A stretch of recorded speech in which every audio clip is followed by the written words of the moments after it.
হে আমার বৎস, বাংলায় যদি বলি ও আমার কলিজার টুকরা সন্তান, লা তুশরিক বিল্লাহ, তুমি আল্লাহ তাআলার সাথে শিরিক কইরো না।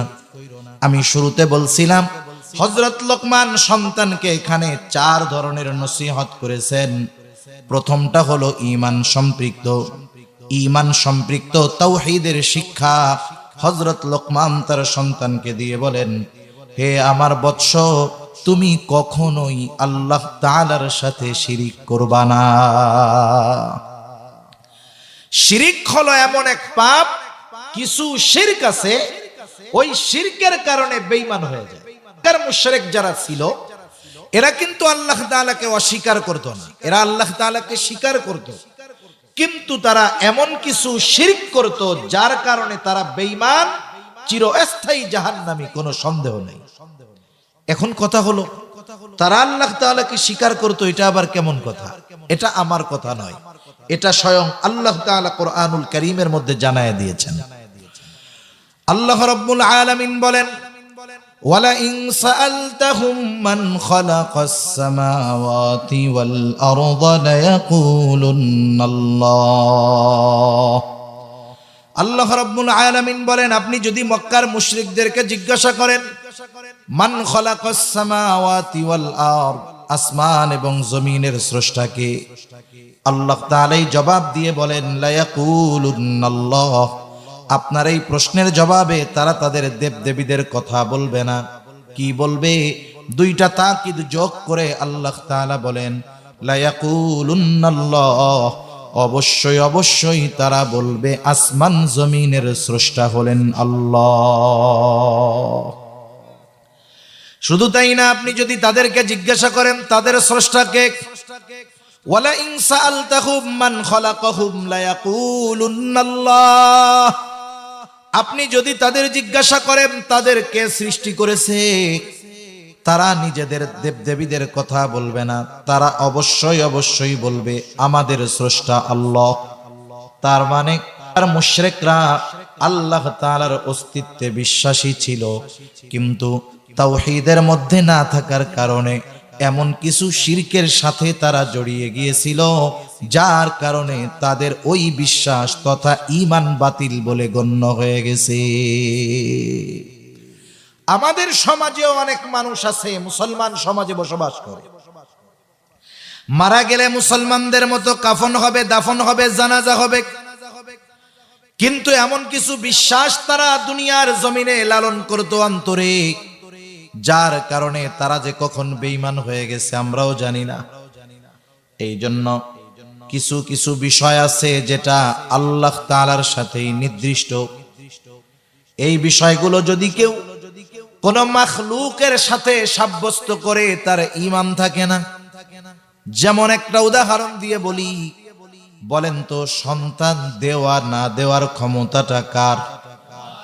আর একটু জোরে বলেন না কার?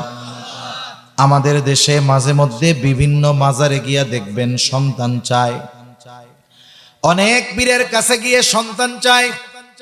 ও যদি অন্তরে এই বিশ্বাস লালন করে মাজারে শুয়ে থাকা ওই ব্যক্তি সন্তান দেওয়ার ক্ষমতা রাখে, কোন পীর সন্তান দেওয়ার ক্ষমতা রাখে, মনে রাখতে হবে এর মধ্যে আর আবু জেহেলের মধ্যে কোনো তফাৎ নাই।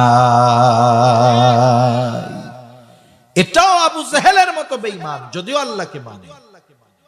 সেজন্য সন্তানদেরকে আগে ঈমানের শিক্ষা দেওয়ার দরকার, তাওহীদের শিক্ষা দেওয়ার দরকার, শিরিক থেকে বাঁচার শিক্ষা দেওয়ার দরকার। সন্তানদেরকে এই শিক্ষায় গড়ে তোলার দরকার যে সন্তান দুনিয়ার যা কিছু প্রয়োজন সব আল্লাহর কাছে চাইবা, কোন মাখলুককে আল্লাহর সমকক্ষ হিসাবে দাঁড় করাইবা না। এই জন্য হযরত লোকমান সন্তানকে প্রথম শিক্ষা দিয়েছেন তাওহীদের শিক্ষা, ঈমানের শিক্ষা। সাথে সাথে বলতেছেন, ও আমার সন্তান শুইনা নাও, ইন্নাশ শিরকা লাযুলমুন আযীম, শিরক হলো এক মহা জুলুম, মহা অন্যায়।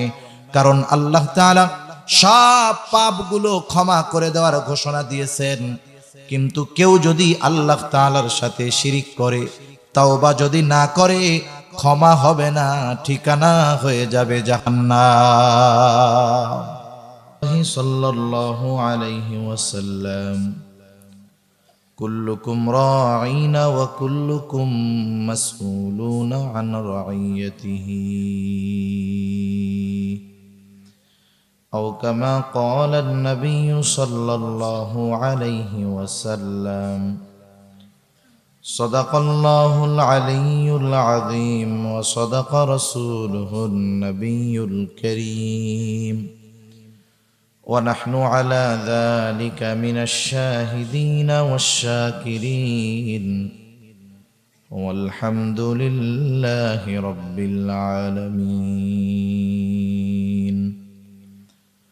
سبحانك لا علم لنا إلا ما علمتنا إنك أنت العليم الحكيم اللهم صل على محمد وعلى آل محمد كما صليت على إبراهيم وعلى آل إبراهيم إنك حميد مجيد اللهم بارك على محمد وعلى آل محمد كما باركت على إبراهيم وعلى آل إبراهيم إنك حميد مجيد আল্লাহর মহব্বতে আমরা একটু জবান খুলে জিকির করি লা ইলাহা ইল্লাল্লাহ লা ইলাহা ইল্লাল্লাহ লা ইলাহা ইল্লাল্লাহ লা ইলাহা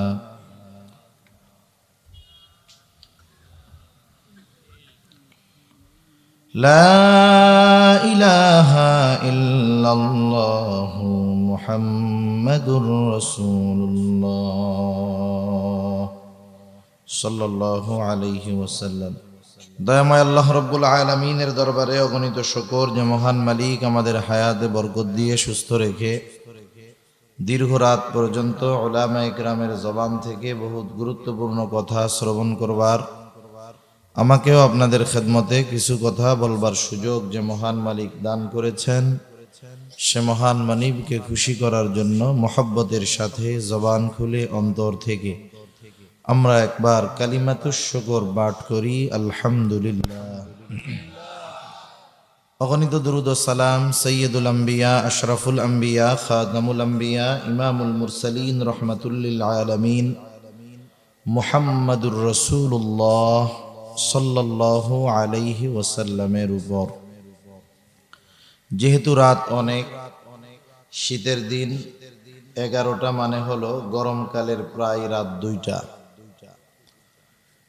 রাত 2টা গরমকালের হিসাবে সেই দীর্ঘ সময় এশার নামাজ হয়তো 7:15 বা 7টার সময় হইছে দীর্ঘ সময় এক জায়গায় বসে থাকা এটা কষ্টকর ব্যাপার আরেকটা বিষয় হলো রাত যত বেশি হয় মাহফিলে অন্যান্যদের অবস্থা যা হোক তা হোক নামাজীদের টেনশন তত বাড়ে ঠিক কিনা বলেন দেখবেন মাহফিলের মধ্যে অনেক জায়গায় দীর্ঘ রাত বয়ান চলতেছে ওয়াইজ বলে চলবে শ্রোতারা বলে হ্যাঁ চলবে কতক্ষণ চলবে বলে সারা রাত চলবে যারা গলা ফাটায় বলে সারা রাত চলবে একটাও ফজরের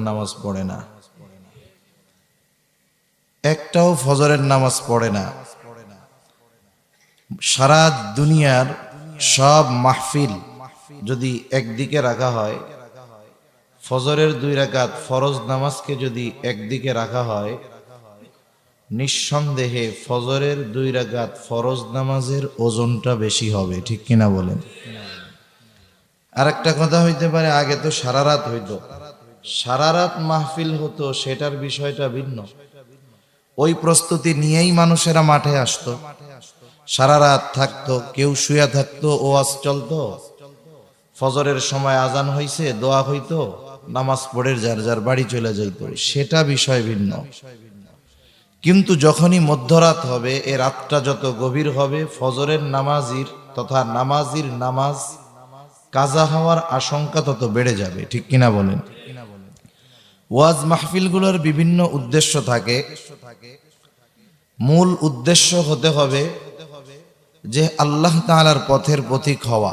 ওয়াজ মাহফিলের উদ্দেশ্য হবে বেনামাজি নামাজি হবে, বদ্দিন দিনওয়ালা হবে, সুন্নাতবিহীন মানুষ সুন্নাতওয়ালা হবে।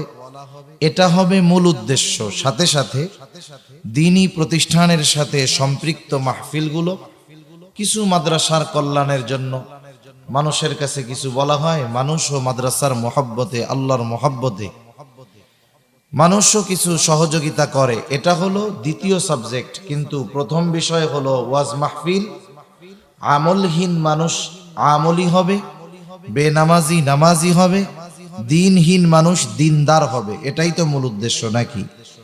এখন দেখা যায় যদি ওয়াজ মাহফিল গভীর রাত করতে গিয়ে নামাজ কাজা হয়ে যায়, তাহলে ওই ওয়াজ মাহফিল আমাদের পরিবর্তনের কারণ তো হবেই না, বরং দেখা যাবে অনেক সময় এটা আমাদের ক্ষতির কারণ হয়ে দাঁড়াতে পারে, ঠিক কিনা বলেন? তা যাই হোক, আমি আপনাদের খেদমতে পবিত্র কোরআনুল কারীমের অন্যতম প্রসিদ্ধ এক সূরা, সূরা লোকমান থেকে কয়েকটা আয়াত তিলাওয়াত করেছি। আল্লাহ তাআলার কাছে তৌফিক চাই, আয়াতগুলোকে সামনে রেখে আল্লাহ তাআলা কিছু কথা বলার সুযোগ আমাকে দান করেন, যে কথাগুলো আমাদের সবার দুনিয়া এবং আখিরাতের জন্য কল্যাণ করা হয়। সকলে বলি আমিন। আসলে কিছু কথা না বললেই নয়, পোস্টারটা দেখাও কিছু কথা বলতে মন চাইতেছে। দেখেন, একটা মানুষ, কিছু শব্দ আছে, শব্দের যথাযথ স্থানে ব্যবহার না করার কারণে সেই শব্দের ওজন নষ্ট হয়ে যায়। যেমন কিছু শব্দ আছে ব্যবহারের কারণে ওইটা গালিতে পরিণত হয়। যেমন স্ত্রীর ভাই, ছোট ভাইরে কি বলে বলেন তো? শালা। এটা কিন্তু আসলে গালি ছিল না, এটা তো একটা শব্দ, স্ত্রীর ছোট ভাই। এখন কেউ যদি আরেকজনরে শালা বইলা কিছু বলে, তাহলে খুশি হবে না গালি মনে করবে? কারণ এই শব্দটা গালি হিসাবে ব্যবহার হতে হতে এখন এই শব্দটা কেউ স্বাভাবিক শব্দ মনে করে না, এটারে সবাই গালি মনে করে। এজন্য শব্দ শব্দের জায়গায় ব্যবহার যদি না করা হয়, তাহলে এটা মোটামুটি গালি দেওয়ার মতো হয়ে যায় আর কি। এই যে আল্লামা শব্দ ব্যবহার হয়েছে, এটা কত ওজনদার এক শব্দ, কিন্তু আমরা সাধারণভাবে ব্যবহার করে বসলাম। কাউকে খুশি করার জন্য অতিরঞ্জন করা, অথবা মানুষের সামনে তাকে খুব বড় আকারে উপস্থাপন করার জন্য সে যা না তা বলা, এটাও এক ধরনের ভুল, খেয়ানতের শামিল। যদিও হয়তো কর্তৃপক্ষ মোহাব্বত করে লেখছে, বড় মনে করে লেখছে, কিন্তু বিষয়টা করা ঠিক না। আমাদের আকাবিরদের ইতিহাস যদি আমরা পড়ি, দেখা যাবে ওনাদের নামের সাথে কোনো লকব নাই, উপাধি নাই। কাসেম নানুতুবি রহমাতুল্লাহি আলাইহি, আমাদের এই কওমি ধারার মাদ্রাসা যেগুলো, যেই মাদ্রাসাগুলোর মূল হলো দেওবন্দ, এই দেওবন্দি মাদ্রাসার তথা দারুল উলুম দেওবন্দের প্রতিষ্ঠাতাদের একজন হলেন কাসেম নানুতুবি রহমাতুল্লাহি আলাইহি। উনি তো এক জবরদস্ত আলেম ছিলেন। ওনার নামের আগে কেউ মাওলানা বললে উনি মানা করতেন। ওনার নাম প্রসিদ্ধ ছিল মৌলভী কাসেম। প্রসিদ্ধ ছিল কি বলেন তো? মৌলভী কাসেম। উনি নিজের নামের আগে মাওলানা লাগানোটাকেও পছন্দ করেন। কিন্তু এখনের অবস্থা তো এরকম, আমরাও একজনের কণ্ঠ ভালো, একটু কথা কইতে পারে, ফেসবুকে ওয়াজ আছে, ইউটিউবে আছে, আসলে লোক জড়ো হয়, এই গুণগুলো যখন পাই তখন তাকে আল্লামা লাগায় দেই। অনেকে আবার এমনও হয় আল্লামা না লাগানোর কারণেও বেজার হয়, ঠিক কিনা বলেন? তা যাই হোক, শব্দ শব্দের জায়গায় আমরা ব্যবহার করব, নাইলে ওই শব্দের যেই ওজন সেটা ঠিক থাকবে না। বাংলাদেশের প্রথিযশা একজন লেখক মাওলানা জাইনুল আবেদিন, উনি ওনার এক বক্তব্যে এক তরবিয়াতি মাহফিলে ছাত্রদের সামনে উনি বলতেছেন, শীতের সময় কাউকে আল্লামা বলা এটা আমার কাছে ছোটখাটো একটা গালি মনে হয়। একটা উদাহরণ দিলে বুঝতে সহজ হবে। অনেক মানুষ আছে মানুষ অনেক সময় ছোট পেশার সাথে জড়িত থাকে, কিন্তু তার বুঝ, জ্ঞান, আকল এগুলো কিন্তু কম থাকে না। মনে করেন একজন ভ্যান চালায়, রিক্সা চালায়, আছে না আপনাদের এলাকায় ভ্যান রিক্সা চালায়? ভ্যান চালানোর দ্বারাই যে একটা মানুষ মানবিক দিক দিয়ে ছোট তা না। অনেক শিক্ষিত মানুষ আছে যারা ঢাকা শহরে রিক্সা চালাচ্ছে, গ্রাজুয়েট, লেখাপড়া আছে, কিন্তু এদেশে আপনি যত শিক্ষিত এবং যোগ্য হন না কেন, আপনাকে যদি কোনো আপনার শিক্ষা অনুযায়ী কোনো জব পেতে হয়, চাকরি পেতে হয়, আপনার মামু খালু লাগবে, নাইলে বস্তা ভরা টাকা লাগবে, তাছাড়া হবে না। এইরকম অনেক মানুষ আছে ঢাকায় রিক্সা চালায়, ভালো রেজাল্ট করছে, ফলাফল ভালো, রিক্সা চালায়। এখন কেউ যদি ওই রিক্সাওয়ালারে ডাক দেয় পাইলট, সে তো শিক্ষিত মানুষ, বলেন তো রিক্সা চালায় শিক্ষিত মানুষ, পাইলট ডাক দিলে খুশি হবে না বেজার হবে? সে কি বলবে? ভাই দেখেন আমি রিক্সা চালাই, আপনি আমাকে রিক্সাওয়ালাই বলেন, এতে আমি খুশি হব, আপনি আমাকে পাইলট বলে অপমান করেন না। অথচ পাইলট হওয়ার জন্য কত টাকা লাগে। কেউ যদি বেসরকারিভাবে সিভিল এভিয়েশনের মাধ্যমে পাইলট হতে চায়, তাকে অর্ধ কোটি টাকার মতো খরচ করতে হবে, প্লাস মাইনাস কম বেশি কিছু লাগতে পারে। এখন ও যদি বলে বেটা মানুষ পাইলট হওয়ার জন্য কত কিছু ব্যয় করে, আমি তোকে বিনা খরচে পাইলট ডাকলাম, রাগ হস কেন? ও তো বুদ্ধিমান মানুষ। তখন কি বলবে? ভাই চালাই রিক্সা, রিক্সাওয়ালাই বলেন, আমার পাইলট হওয়ার দরকার নাই। এই শব্দে আপনি যদি আমাকে ডাকেন, মানুষ আমাকে পাগল বলবে, আরো অপমান করবে। সেজন্য শব্দের ব্যবহার যথাযথ স্থানে যদি প্রয়োগ না হয়, সেই শব্দ অনেক সময় গালিতে ভূষিত হয়ে যায়।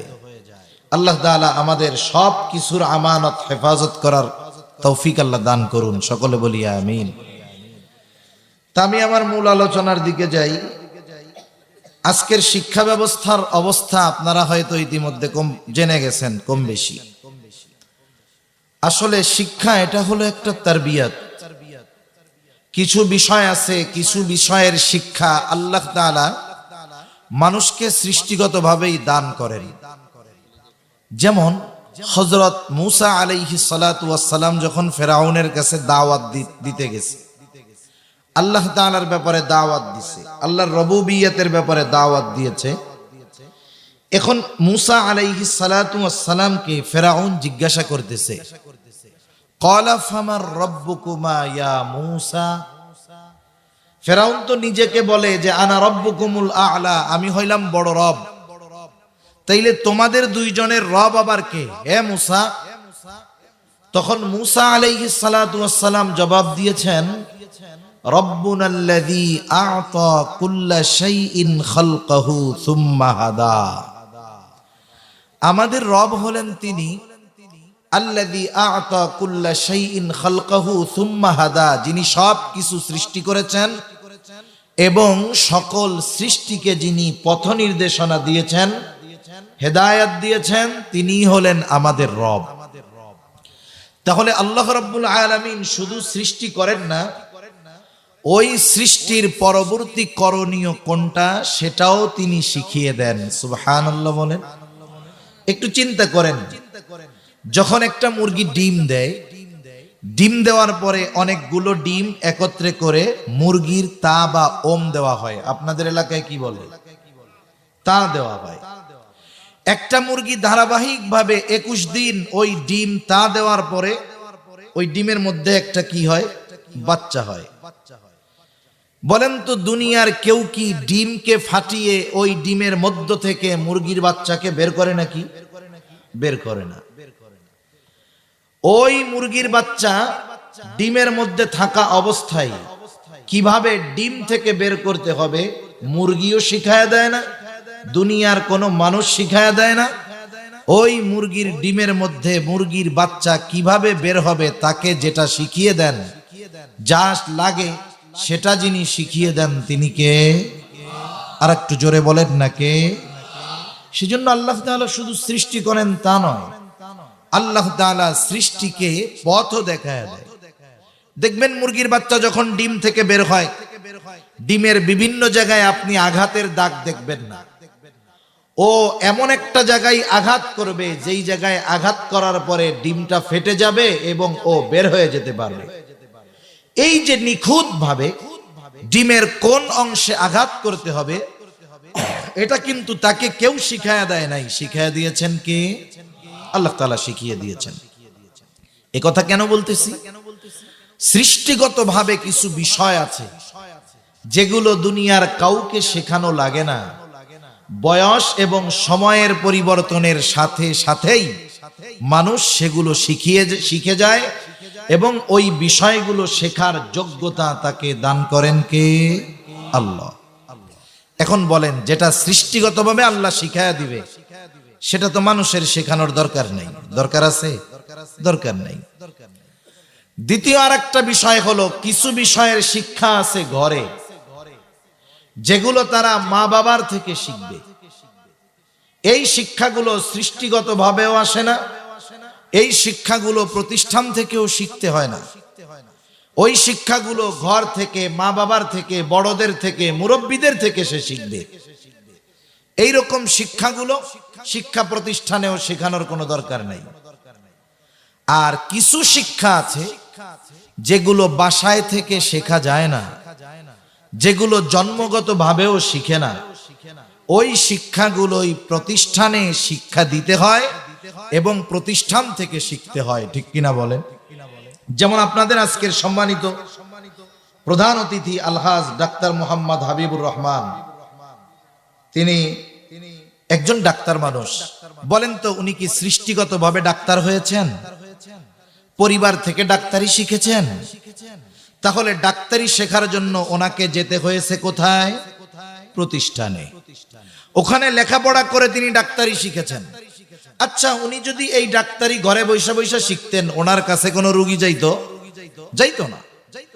তাহলে শিক্ষাকে যদি আমরা তিন ভাগে ভাগ করি, একটা হলো জন্মগত শিক্ষা, আরেকটা হলো পারিবারিক শিক্ষা, আরেকটা হলো প্রাতিষ্ঠানিক শিক্ষা। মনে রাখতে হবে, ফ্যাসাদ তো তখনই লাগবে যখন পরিবারের শিক্ষাটা প্রতিষ্ঠান দিতে যাবে, প্রতিষ্ঠানের শিক্ষাটা পরিবার দিতে যাবে, তখন হযবরল হবে, উল্টা পাল্টা হবে, শিক্ষা ব্যবস্থা ধ্বংস হবে এবং ওই শিক্ষায় শিক্ষিত যারা, তারা আগামীতে এ জাতিকেও ধ্বংস করবে, ঠিক কিনা বলেন? কেমনে বিছানায় ঘুমাইতে হয়, কেমনে কি করতে হয়, নির্ধারিত সময় আসলে প্রাপ্তবয়স্কা নারীরা কি করবে, মেয়েরা কি করবে, এসব শিক্ষা পরিবার থেকে হবে। কেমনে আলু ভর্তা বানাতে হবে, কেমনে ডিম রান্না করতে হবে, কেমনে তরকারি রান্না করতে হবে, এগুলো পরিবার থেকে শিখবে। প্রতিষ্ঠান থেকে যেগুলো শিক্ষা দেওয়ার, ওগুলোই শেখাতে হবে। তা না হলে কি হবে?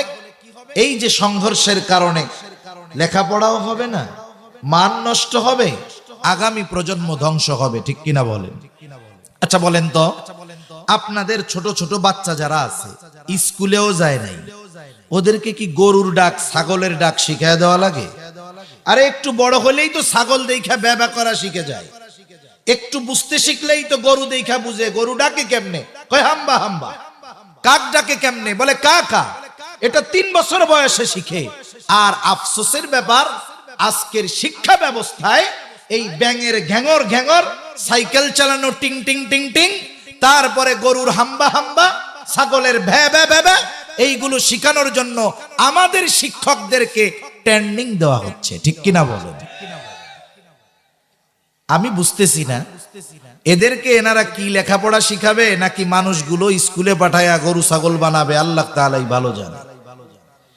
সেজন্য সম্মানিত উপস্থিতি, আমাদের খুব চিন্তা ভাবনা করে আগামীর সিদ্ধান্তগুলো নিতে হবে যে আমাদের এই সন্তানগুলো কোন শিক্ষায় শিক্ষিত করলে বাস্তবে মানুষে পরিণত হবে, কোন শিক্ষায় শিক্ষিত হলে সে আমার জন্য দুনিয়া আখিরাতের সম্পদে পরিণত হবে।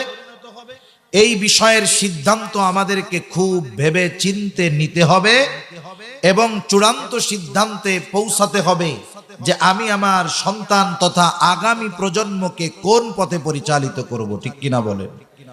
বাস্তবতা হলো, সন্তানের তালিম তারবিয়াত গড়ে তোলার পদ্ধতি পরিপূর্ণভাবে ইসলাম আমাদেরকে শিক্ষা দিয়েছে। আজকে যে আয়াতগুলো আমি আপনাদের খেদমতে তিলাওয়াত করেছি, এগুলো মূলত একটা সন্তানকে সম্পদে পরিণত করার অন্যতম একটা মাধ্যম। এখানে যার নসিহতগুলো আছে সেই ব্যক্তির নাম হলো হযরত লোকমান। তাফসীরের মধ্যে আসছে তিনি একজন বিজ্ঞ লোক ছিলেন, তবে নবী ছিলেন না। এই হযরত লোকমান তার সন্তানকে কিছু উপদেশ দিয়েছেন। আল্লাহ তাআলার কাছে হযরত লোকমানের এই উপদেশগুলো এত পছন্দনীয় হয়েছে যে আল্লাহ তাআলা ওনার নামে একটা সূরা নাজিল করে এবং উনি তার সন্তানদেরকে যেই উপদেশ দিয়েছেন সেই উপদেশগুলো এই সূরার মধ্যে আল্লাহ তাআলা নাজিল করেছেন। সুবহানাল্লাহ। এখান থেকে একটা বিষয় শিক্ষণীয়, বাবা নসিহত করতেছে সন্তানকে।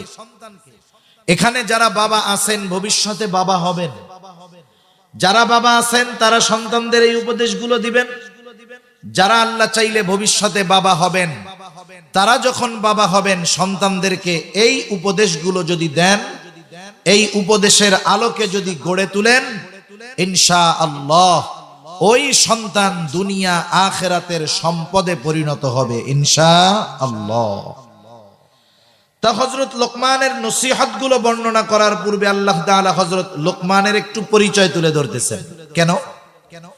কারণ একজন বিজ্ঞ মানুষ, শিক্ষিত মানুষ, দামি মানুষ, তাকে যদি কেউ না চিনে, তাকে যদি কেউ না জানে, তাহলে তার কথার মূল্যায়ন কেউ করবে না। যদি তাকে মানুষেরা চিনে, তার পরিচয় জানে, তাহলে তার এবং তার কথার মূল্যায়ন মানুষ করবে তাকে চেনার কারণে। অপরিচিত ব্যক্তিকে যত প্রসিদ্ধ ব্যক্তি পরিচিত করিয়ে দিবে, ওই অপরিচিত ব্যক্তির গ্রহণযোগ্যতা সমাজে তত বাড়বে। যেমন মনে করেন আপনাদের এলাকায় মনে করেন একজন অপরিচিত লোক আসছে, ওই তেতুলিয়ার এমপি সাহেব, আপনারা তো কেউ তাকে চিনেন না, আমিও চিনি না। এখন উনি একজন এমপি, সম্মানিত মানুষ, আপনাদের এলাকায় যখন আসবে, আপনারা কেউ যখন না চিনবেন, আপনাদের কাছে সে একজন সাধারণ মানুষের মতোই মানুষ, ঠিক কিনা বলেন? কিন্তু আপনাদের এমপি সাহেব যদি বিশাল জনসভার মধ্যে পরিচয় করায় দেয় যে ভাইরা আমার পাশে যিনি, ইনাকে তো আপনারা চিনেন না, ইনি এদেশের অমুক এলাকার একজন এমপি, রানিং এমপি। এখন বলেন তো, একটু আগে ওই লোকের যেই গ্রহণযোগ্যতা আপনাদের মধ্যে ছিল, পরিচয় জানার পরে তার গ্রহণযোগ্যতা আপনাদের মধ্যে বাড়বে না কমবে? নিঃসন্দেহে বাড়বে। এখন যদি ওই লোকের পরিচয় বাংলাদেশের প্রধানমন্ত্রী করায়া দেয়, বলেন তো প্রধানমন্ত্রীর পরিচয় করিয়ে দেওয়ার কারণে ওই অপরিচিত লোকের গ্রহণযোগ্যতা আগের চাইতে বাড়বে না কমবে? বাড়বে। হযরত লোকমানের পরিচয় দুনিয়ার কেউ করায়া দিচ্ছেন না, যিনি করায়া দিয়েছেন তিনি কে? আল্লাহ।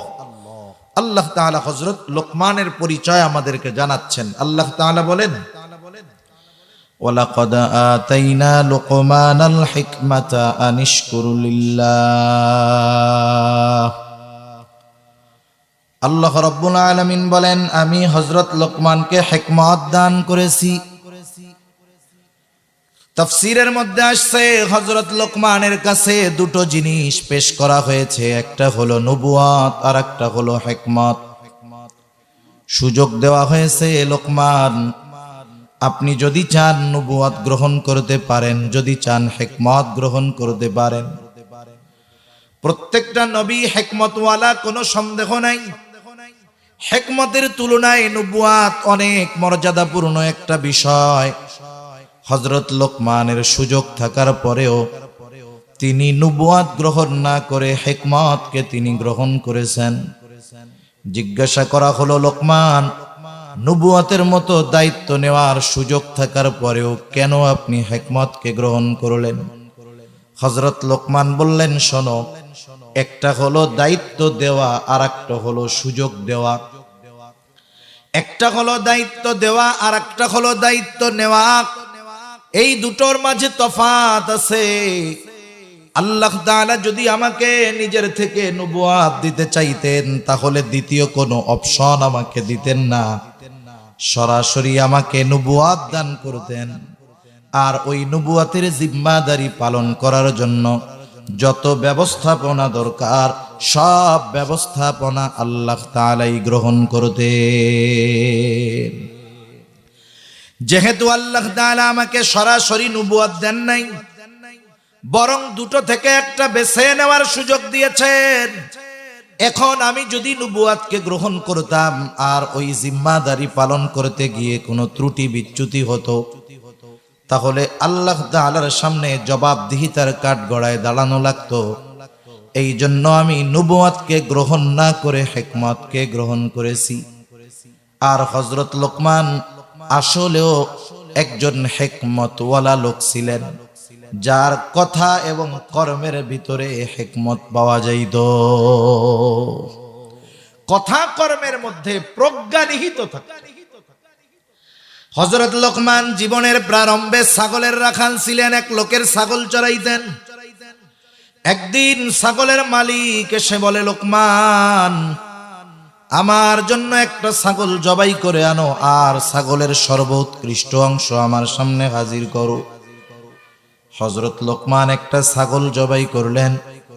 ছাগল জবাই করবার পরে ছাগলের হৃৎপিণ্ড আর জিহ্বা, এই দুই অংশ মালিকের সামনে আইনা হাজির করলেন যে মালিক, এটা হলো সর্বোৎকৃষ্ট অংশ। এইবার মালিক আবার নির্দেশ দিল, লোকমান, আরেকটা ছাগল জবাই করবা আর ছাগলের সবচাইতে নিকৃষ্ট অংশ আমার সামনে হাজির করবা। হযরত লোকমান আরেকটা ছাগল জবাই করলেন, আবার হৃৎপিণ্ড আর জিহ্বা এই দুইটা অংশ নিয়ে মালিকের সামনে হাজির। সর্বোৎকৃষ্ট অংশ আনতে বলছে, এই দুইটা আনছে। সবচাইতে নিকৃষ্ট অংশ আনতে বলেছে, এই দুইটাই আনছে। মালিক বলে, লোকমান, তুমি কি আমার সাথে মজা করো নাকি? লোকমান এবার জবাবে বলে, মালিক, কারো যদি এই দুইটা অংশ ভালো হয়ে যায় তথা জবান আর অন্তর ভালো হয়ে যায়, সে সর্বোৎকৃষ্ট হয়ে যায়। আর যার এই দুইটা জিনিস নিকৃষ্ট হয়ে যায়, সে সবচাইতে নিকৃষ্ট হয়ে যায়। হযরত লোকমান শুধু প্রজ্ঞাবান একজন ব্যক্তি ছিলেন না, বরং তিনি একজন শুকরগুজার বান্দা ছিলেন। হযরত লোকমান শুকরগুজার বান্দা ছিলেন। যখন তিনি গোটা দুনিয়া ব্যাপী প্রসিদ্ধি অর্জন করেছেন, জীবনের প্রথম অবস্থার কথা তিনি ভুলে যান নাই। আমাদের সমাজে অনেক মানুষ এমন আছে, একটা সময় গায়ের পোশাক কেনার টাকা ছিল না, পায়ে দেওয়ার জুতা ছিল না। সময়ের পরিবর্তন, এখন হাজার কোটি টাকার মালিক। এই রকম লোক কম বেশি আমাদের দেশে আছে না নাই? এক সময় কিছু ছিল না, এখন কোটিপতি। আপনি যদি তাকে তার বন্ধুদের সামনে গিয়ে অতীতের কথা স্মরণ করায় দিয়া বলেন, ভাই, একটা সময় তো আপনার খাবারের কিছু ছিল না, আল্লাহ তাআলা আজকে আপনাকে অনেক কিছু দিয়েছে। এই লোকটা যদি তখন আপনার কথার ব্যাপারে প্রতিবাদ করে, তার মধ্যে যদি অহংকার প্রকাশ পেয়ে যায়, বন্ধুদের সামনে সে যদি তার অতীতকে অস্বীকার করে বলে, এই মিয়া রাখেন, আমার পূর্বপুরুষ থেকেই আমরা ধনী, আমরা কখনো গরিব ছিলাম না, বুঝে নিবেন এই লোকটা যদিও গরিব থেকে ধনী হয়েছে, কিন্তু এ শুকরগুজার বান্দা নয়। অতীতকে অস্বীকার করার দ্বারা এ কথা বোঝা যায় সে হলো একজন। আবার আপনি এর ব্যতিক্রম পাবেন, এক সময় কিছু ছিল না, এখন কোটিপতি। মানুষের সামনে যদি আপনি তাকে তার অতীতের কথা স্মরণ করায় দেন, সে আপনার উপরে ধমক দিবে না, আপনাকে বসায়া দিবে না, চোখ গরম করবে না, বরং সে নমনীয়তার সাথে বলবে, হ্যাঁ, এক সময় আমার কোনো কিছুই ছিল না, আল্লাহ তাআলা আজকে আমাকে অনেক কিছু দিয়েছে, আল্লাহ তাআলা অনেক সম্পদ সম্মান দিয়েছে, আলহামদুলিল্লাহ। এই অতীতকে স্বীকার করার কারণে আপনাকে আমাকে বুঝে নিতে হবে এই লোকটা হলো একজন শুকরগুজার মানুষ। আল্লাহ রাব্বুল আলামিন মূলত হযরত লোকমানের ব্যাপারে বলতেছেন যে লোকমান একজন শুকরগুজার বান্দা ছিল। হযরত লোকমান যখন দুনিয়াব্যাপী প্রসিদ্ধি অর্জন করছে, আজকে তো আমরা ইউটিউবে মোবাইলের মধ্যে দেখি, বক্তা দেখি, প্রসিদ্ধ হলে ভাইরাল হলে আমরা সেখানে গিয়ে জমা হয়ে যাই। ওই জামানা যখন ইউটিউব ছিল না, ফেসবুক ছিল না, মোবাইল ছিল না, ওই জামানায় হযরত লোকমানের কোথাও যাওয়া লাগতো না, বরং দূর দূরান্ত থেকে দৈনিক হাজার হাজার মানুষ হযরত লোকমানের বাড়িতে আসতো হযরত লোকমানের ওয়াজ শোনার জন্য। এখন তো মনে করেন বিশাল প্যান্ডেল বানায়া মাইক অ্যানাউন্স কইরা, এরপরে বসার ব্যবস্থা কইরা, কত জায়গায় খিচুড়ি দিয়া, অনেক জায়গায় দেয় না মাহফিলের পরে খিচুড়ি, এইটা দিয়াও লোকজন নসিহত শুনতে আসে না, ওয়াজ শুনতে আসে না। চিন্তা করে যদি ভাইরাল ব্যক্তি হয়, হাসাইতে পারবে, কান্দাইতে পারবে, নাচানাচি করতে পারবে, একেবারে বক্তব্য দিয়ে সব উল্টায় ফেলাইতে পারবে, এইরে দেখার জন্য হাজির হয়। কিন্তু ওই সময় দৈনিক হাজার হাজার মানুষ দূর দূরান্ত থেকে হযরত লোকমানের বাড়িতে আসতো ওয়াজ শোনার জন্য। হযরত লোকমান একদিন ওয়াজ করার জন্য দাঁড়াইছেন। ওয়াজ শুরু করার পূর্বে একজন শ্রোতা দাঁড়ায় বলে, লোকমান, আপনি ওয়াজ শুরু করার আগে আপনার কাছে আমার একটু প্রশ্ন আছে। হযরত লোকমান বললেন, হ্যাঁ বলো। লোকটা বলতেছি, আপনি কি সেই লোকমান নাকি যে একটা সময় আমার সাথে বাগানে বাগানে ছাগল চড়াইতো? হাজার হাজার মানুষের সামনে প্রশ্ন করছে, বলেন তো ওই হালতটা যদি আমাদের কারো হইতো, এক ধমক দিয়া কইতাম, বেটা বয়, চুপ করে থাক, ঠিক না? আমি না কইলেও দেখা যাইতো আমার কিছু সাঙ্গ পাঙ্গ যাইয়া ওরে টাইনা বাইর করে সাইজ করে দিত। কত বড় সাহস, হুজুর এই প্রশ্ন করতেছস? কিন্তু হযরত লোকমান রাগ হন নাই, তিনি সাথে সাথে বলেন, হ্যাঁ আমি সেই লোকমান যে এক সময় ছাগলের রাখাল ছিল, আমি সেই লোকমান। এইবার ওই লোকটা প্রশ্ন করতেছে, লোকমান, আপনি এত সম্মানের অধিকারী কেমনে হইলেন? তাফসীরের মধ্যে অনেকগুলো কারণ আসছে। তিনি বলেন, আমি এই রকম সম্মান অর্জনের পেছনে যেই কারণগুলো, স্বল্পে তুষ্টতা, অল্প কথা, এই রকম কয়েকটা বিষয় উল্লেখ করে তিনি বলেন যে হয়তো এই কারণে আল্লাহ তাআলা আমাকে এই সম্মান দান করেছে। এই রকম একজন জগৎ বিখ্যাত ব্যক্তি ছিলেন হযরত লোকমান। সাথে সাথে আল্লাহ তাআলা আমাদের জন্য শিক্ষণীয় বিষয় বর্ণনা করে বলেন, আমি হযরত লোকমানকে হিকমত প্রদান করেছি যাতে সে আমি আল্লাহর কৃতজ্ঞতা প্রকাশ করে। সাথে সাথে আল্লাহ তাআলা বলেন, ওয়ামান ইয়াশকুর ফাইন্নামা ইয়াশকুরু লিনাফসি, যে কৃতজ্ঞতা প্রকাশ করে সে সেটা নিজের জন্যই করে। কারণ কৃতজ্ঞতা প্রকাশ যদি আমরা করি তাহলে লাভ আল্লাহ তাআলার নয়, বরং ওই কৃতজ্ঞতার কারণে লাভ আমাদেরই হয়। এজন্য আল্লাহ তাআলা বলেন, ওমান ইয়াশকুর ফাইন্নামা ইয়াশকুরু লিনাফসি, যে কৃতজ্ঞ বান্দা হয়, আল্লাহ তাআলার কৃতজ্ঞতা প্রকাশ করে, সে সেটা নিজের জন্য করে। শোনেন, মানুষ নেয়ামত পেয়ে কেউ অহংকারী হয়, নেয়ামত পেয়ে কেউ কৃতজ্ঞ হয়। দুনিয়াতে কেউ নেয়ামত পেয়ে যদি অহংকারী হয়, তাহলে তার এমন পতন হয় যে একটা সময় তার নাম মুখে নেওয়ার মতো লোক দুনিয়ায় খুঁজে পাওয়া যায় না। আর যদি নেয়ামত পেয়ে কৃতজ্ঞ হয়, আল্লাহ তাআলা যুগে যুগে তার কথা মানুষের মুখে মুখে ছড়ায়া দেয়। সুবহানাল্লাহ বলে। এজন্য দেখবেন যারা দ্বীনের উপরে পরিচালিত হয়েছে, সেই মানুষগুলো ক্ষমতা পেয়েও, শাসক হয়েও এরা কৃতজ্ঞ বান্দা থাকছে। একেবারে যদি অতীত থেকে টান দেই, গোটা দুনিয়ার বাদশাহী করেছেন হযরত সুলাইমান আলাইহিস সালাম। তিনি অহংকারী ছিলেন না, কৃতজ্ঞ বান্দা ছিলেন। আল্লাহ তাআলা কোরআনুল কারীমে সুলাইমান আলাইহিস সালামের প্রশংসা করেছেন। এরপরে আসেন শেষের দিকে, খলিফাতুল মুসলিমিন যারা ছিলেন হযরত উমর রাদিয়াল্লাহু তাআলা আনহু, অর্ধ জাহানের শাসক যাকে বলা হয়, ইনি এই ক্ষমতার নেয়ামত পেয়ে একেবারে যা মন চায় তাই বলেন নাই, তা করেন নাই, বরং প্রত্যেকটা সময় তিনি চিন্তা করতেন। হযরত ওমর রাদিয়াল্লাহু তাআলা জীবনের শুরুতে বাপে পাঠাইছে উট চড়াইতে, উট চড়াইতে পারেন না, গার মধ্যে ছাগল ওই উটের পায়খানা টাইখানা লাগায় আসছে, বলে হায় তুমি এই উট চড়াইতে পারো না। বাবা তিরস্কার করছে, পিটানি দিছে। তিনি যখন খলিফাতুল মুসলিমিন তখন বলতেছেন এইগুলা যে হায় রে, সেই ওমরকে আল্লাহ রাব্বুল আলামিন কত সুবিশাল এক এরিয়ার দায়িত্ব দিছে, সে কেমনে এটা পরিচালনা করবে। সেজন্য নেয়ামত পাওয়ার পরে শুকরিয়া আদায় করলে লাভ আমাদের। আবার আল্লাহ তাআলা জানায় দেন অহংকারীরা কিন্তু নেয়ামতের কৃতজ্ঞতা প্রকাশ করে না। এজন্য আল্লাহ তাআলা বলেন ওয়ামান কাফারা ফা ইন্নাল্লাহা গনিয়্যুন হামিদ।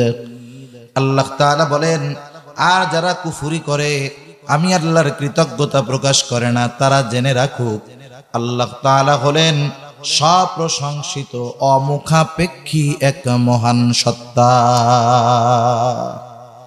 বিষয়টা এমন নয় যে ওনার প্রশংসা করলে ওনার লাভ হবে, ওনার প্রশংসা না করলে ওনার লস হবে, এই রকম বিষয়টা নয়, বরং প্রশংসা করলে লাভ আমাদের, না করলেও ক্ষতি আমাদের। আমরা এজন্য আল্লাহ তাআলার কাছে দোয়া করব যে আল্লাহ আপনি আমাদেরকে শুকরগুজার বান্দা হিসাবে কবুল করেন, সকলে বলি আমিন। এইবার আল্লাহ তাআলা হযরত লোকমান সন্তানদেরকে যেই নসিহত করেছেন সেই নসিহতগুলোর কথা বলেন। 4 ধরনের নসিহত হযরত লোকমান তার সন্তানদেরকে করেছে, আমরাও করব। সন্তানদেরকে নসিহত করার একটা সিস্টেম আছে, পদ্ধতি আছে। আমরাও সন্তানদের উপদেশ দেই, নসিহত করি, কিন্তু আমাদের উপদেশের ভাষা মাধ্যম সময় কোনো কিছুই ঠিক না থাকার কারণে সন্তানদের উপদেশ দেওয়ার পরেও সন্তানেরা আমাদের উপদেশ মোতাবেক চলে না। আমাদের দেশে সাধারণত সন্তানদের উপদেশ দেয় 2 সময়। কয় সময়? কথা বুঝতেছেন না ঘুম আসতেছে? একটু তাকবীর দেন তো, নারায়ে তাকবীর। আর একটু জোরে, নারায়ে তাকবীর। মাশাআল্লাহ। 2 সময় সন্তানদেরকে উপদেশ দেওয়া হয়। একটা হলো খাওয়ার সময়, আর একটা হলো টাকা দেওয়ার সময়। মনে করেন সন্তান বাবা যেভাবে চায় সন্তান সেভাবে চলে না। এখন বাবা অন্য রুমে আছে, ছেলে খাইতে আসছে, মা সুন্দর মতো খাওয়াইতেছে, মাছের মাথাটা মাথা প্লেটে উঠাইয়া দিয়ে বলে আব্বা খাও খাও। পাশের থেকে বাবা শুনছে যে ছেলেকে আদর করিয়া মা মাথার মাথা উঠায় খাওয়াইতেছে, মাছের মাথা। এবার বাপ কি বলবে? খাওয়াও খাওয়াও, বাপের হোটেল তো, খাওয়াও। বলে কি বলে না? আর একবার কোন সময় উপদেশ দিবে? যখন মাস শেষে তার স্কুলের বেতন, টিউশনি করছে, স্যারের কাছে পড়ছে, এটার টাকা নিতে আসবে, তখন টাকা দিবে। আর কি বলবে? হ্যাঁ বাবার হোটেলে খাও, আর তোমার ওই যে অন্যান্য দাদাগোর সাথে গিয়ে আড্ডা দাও, যাও যাও, ধরো নাও নাও। এখন বলেন, আপনি তাকে বুঝাইলেন যে ওই লোকগুলার সাথে, ছেলেগুলার সাথে মিশবি না, আড্ডা দিবি না। আপনি তাকে মানা করছেন আপনার বাচন ভঙ্গির দ্বারা, কিন্তু বলেন তো ওইভাবে যদি আপনি ওদের মানা করেন তাহলে আপনার কথা কি সে শুনবে নাকি আরো অবাধ্য হবে? নিঃসন্দেহে আরো অবাধ্য হবে। তাহলে নসিহত কিভাবে করতে হয়? হযরত লোকমান যেভাবে করছে সেভাবে আমরা কেমনে করব? মনে করেন ছেলে খাইতেছে, আপনি কিচ্ছু বলবেন না, আপনিও আপনার ওয়াইফরে বলবেন তুমি ওইদিক যাও, আজকে আমি ওরে বাইড়া বাইড়া খাওয়াই। আপনি যখন নিজের হাতে গিয়া ওই ছেলের প্লেটে মাছের মাথা উঠাইয়া দিবেন, ও মনে মনে বলবে সূর্য কোন দিক দিয়ে উঠলো রে আজকে, ব্যাপারটা কি? কথাই কয় না, কথায় কথায় ধমক, আর আজকে নিজের হাতে তরকারি তুলে দিচ্ছে, কাহিনী তো উল্টা পাল্টা। এবার আপনি খাওয়ান, আদর করে বলেন আব্বা খাও। এবার আপনি তারা একটু বলেন তোমার সাথে তো আমার একটু কথা আছে, 10টা মিনিট সময় হবে। এখন বলেন তো ছেলে কি বলবে? যে না আব্বা আমি খুব বিজি আছি, আমার আপনার সাথে কথা বলার টাইম নেই, এরকম বলবে নাকি? সেও এরকম বলবে না, বরং বলবে আব্বা ঠিক আছে। এবার আপনি খাওয়া দাওয়া শেষ, আপনার রুমে আপনি সন্তানটাকে নিয়ে বসেন। আপনি যে কথা বলতে চান তার আগে তাকে এমন কিছু কথা বলেন যে কথাগুলো তার স্মরণ নাই। আপনি তাকে বলেন, বাবা তুমি তো আমার সেই সন্তান যে এক সময় দুনিয়ায় ছিলে না, তোমার জন্য আল্লাহ তাআলার কাছে কত দোয়া করেছি যে আল্লাহ আপনি আমাদেরকে একটা সন্তান দেন, যেই সন্তান আমাদের চক্ষু শীতলকারী হবে। আল্লাহ তাআলার কাছে দোয়া করতে করতে একটা সময় আল্লাহ তাআলা তোমাকে তোমার মায়ের পেটে দিলেন। আমরা শুধু অপেক্ষায় আছি কখন তুমি দুনিয়ায় আসবা, তোমার এই চেহারাটা দেখবো আর আমাদের চক্ষুটা শীতল হবে। এক সময় সেই মহেন্দ্রক্ষণ এলো, তুমি দুনিয়ায় আসলা, তোমার মা তোমাকে গর্ভধারণের সব কষ্ট তোমার চেহারা দেখে ভুলে গেল। আমিও আমার হৃদয়ের শীতলতা, চক্ষুর শীতলতা তোমাকে দেখে অনুভব করলাম। আমাদের ধ্যান ধারণা জুড়ে তুমি আজকের এই রক্ত পানি করে উপার্জন, সেটাও তোমার জন্য। ও সন্তান, ওই সময়টা এমন এক সময় ছিল, তোমার আনন্দে আমরা আনন্দিত হইতাম, তোমার কষ্টে আমরা কষ্ট পাইতাম। সন্তান, সব সময় তোমার মঙ্গল কামনা করি, ভালোটা চাই। সন্তান রে, তোমার কথাগুলো, তোমার কর্মগুলো আমাদের জন্য যেন আনন্দদায়ক হয়, আমরা যেন তোমার মাধ্যমে কখনো কষ্ট না পাই, এই আশা করি। বাবারে, তুমি তো আমার কলিজার টুকরা সন্তান। আজকে যখন দেখি তুমি অমুক জায়গায় দাঁড়ায় ওই দুষ্টু ছেলেগুলার সাথে আড্ডা দাও, তখন বাবা আমার হৃদয়ে বড় কষ্ট লাগে। আমার তোমার কাছে একটা অনুরোধ, তুমি আজকে থেকে ওই খারাপ মানুষগুলোর সাথে মিশবা না। বলেন তো, আপনি ধমক দিয়া যদি বলতেন ওদের সাথে মিশবি না, আর যদি এইরকম একটু আবেগ, দরদ, মোহাব্বত নিয়ে সন্তানকে মানা করতেন, বলেন তো প্রথম পদ্ধতিতে কাজ হইতো নাকি দ্বিতীয় পদ্ধতিতে কাজ হইতো? এই জন্য হযরত লোকমান সন্তানকে নসিহত করতেছেন যেই ভাষায়, আরবি ভাষার শাব্দিক অর্থ দ্বারা ওই ভাষার গভীরতা উপলব্ধ করা যায় না, উপলব্ধি হয় না। কিছু শব্দ আছে যার অর্থ লেখে দেখা যায়, বলা যায়, কিন্তু ওই শব্দের মর্মার্থ বোঝার জন্য হৃদয় দরকার হয়। হযরত লোকমান সন্তানকে নসিহত করতেছে। আল্লাহ তাআলা বলেন, ওয়া ইয ক্বালা লুকমানু লিবনিহি ওয়া হুয়া ইয়াইদুহু ইয়া বুনাইয়া লা তুশরিক বিল্লাহ। আল্লাহ তাআলা বলেন, হযরত লোকমান তার সন্তানকে বলতেছে, ওয়া হুয়া ইয়াইদুহু, সে তার সন্তানকে ওয়াজ করতেছে। ওয়াজের ভাষা আসবে দিল থেকে, ওয়াজের কথা হবে হৃদয় ছোঁয়া। হযরত লোকমান সন্তানকে বলতেছে, ইয়া বুনাইয়া, হে আমার বৎস। বাংলায় যদি বলি, ও আমার কলিজার টুকরা সন্তান, লা তুশরিক বিল্লাহ, তুমি আল্লাহ তাআলার সাথে শিরিক কইরো না। আমি শুরুতে বলছিলাম হযরত লোকমান সন্তানকে এখানে 4 ধরনের নসিহত করেছেন। প্রথমটা হলো ঈমান সম্পৃক্ত, ঈমান সম্পৃক্ত তাওহীদের শিক্ষা হযরত লোকমান তার সন্তানকে দিয়ে বলেন, হে আমার বৎস, তুমি কখনোই আল্লাহ তাআলার সাথে শিরিক করবা না। শিরিক হলো এমন এক পাপ, কিছু শিরক আছে ওই শিরকের কারণে বেঈমান হয়ে যায়। কার মুশরিক যারা ছিল, এরা কিন্তু আল্লাহ তাআলাকে অস্বীকার করত না, এরা আল্লাহ তাআলাকে স্বীকার করত, কিন্তু তারা এমন কিছু শিরক করত যার কারণে তারা বেঈমান, চিরস্থায়ী জাহান্নামী, কোনো সন্দেহ নেই। এখন কথা হলো, তারা আল্লাহ তাআলাকে স্বীকার করত, এটা আবার কেমন কথা? এটা আমার কথা নয়, এটা স্বয়ং আল্লাহ তাআলা কোরআনুল কারীমের মধ্যে জানায় দিয়েছেন। আল্লাহ রাব্বুল আলামিন বলেন, ওয়ালা ইন সাআলতাহুম মান খালাকাস সামাওয়াতি ওয়াল আরদা লায়াকুলুন্নাল্লাহ। আল্লাহ রাব্বুল আলামিন বলেন, আপনি যদি মক্কার মুশরিকদেরকে জিজ্ঞাসা করেন, মান খালাকাস সামাওয়াতি ওয়াল আরদ, আসমান এবং জমিনের স্রষ্টা কে? আল্লাহ তাআলাই জবাব দিয়ে বলেন, লায়াকুলুন্নাল্লাহ। আপনার এই প্রশ্নের জবাবে তারা তাদের দেবদেবীদের কথা বলবে না। কি বলবে? দুইটা তাকিদ যোগ করে আল্লাহ তাআলা বলেন, লায়াকুলুন্নাল্লাহ, অবশ্যই অবশ্যই তারা বলবে আসমান জমিনের স্রষ্টা হলেন আল্লাহ। শুধু তাই না, আপনি যদি তাদেরকে জিজ্ঞাসা করেন তাদের স্রষ্টাকে, ওয়ালা ইন সাআলতাহুম মান খালাকাহুম লায়াকুলুন্নাল্লাহ, আপনি যদি তাদের জিজ্ঞাসা করেন তাদেরকে সৃষ্টি করেছে, তারা নিজেদের দেবদেবীদের কথা বলবে না, তারা অবশ্যই অবশ্যই বলবে আমাদের স্রষ্টা আল্লাহ।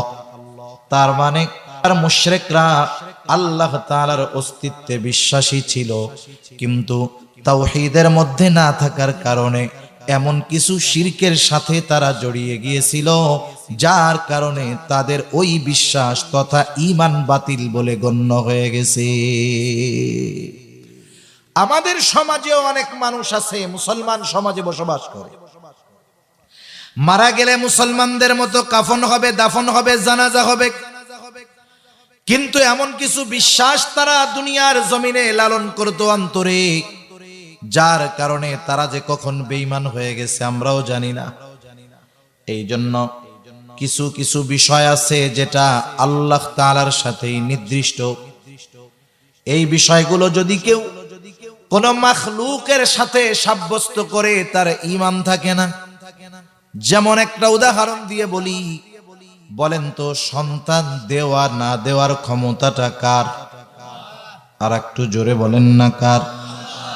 আমাদের দেশে মাঝে মধ্যে বিভিন্ন মাজারে গিয়া দেখবেন সন্তান চায়, অনেক পীরের কাছে গিয়ে সন্তান চায়। ও যদি অন্তরে এই বিশ্বাস লালন করে মাজারে শুয়ে থাকা ওই ব্যক্তি সন্তান দেওয়ার ক্ষমতা রাখে, কোন পীর সন্তান দেওয়ার ক্ষমতা রাখে, মনে রাখতে হবে এর মধ্যে আর আবু জেহেলের মধ্যে কোনো তফাৎ নাই। এটাও আবু জেহেলের মতো বেঈমান, যদিও আল্লাহকে মানে। সেজন্য সন্তানদেরকে আগে ঈমানের শিক্ষা দেওয়ার দরকার, তাওহীদের শিক্ষা দেওয়ার দরকার, শিরিক থেকে বাঁচার শিক্ষা দেওয়ার দরকার।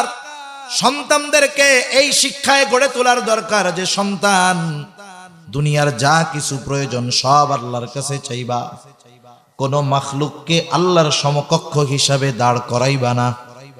এই জন্য হযরত লোকমান সন্তানকে প্রথম শিক্ষা দিয়েছেন তাওহীদের শিক্ষা, ঈমানের শিক্ষা।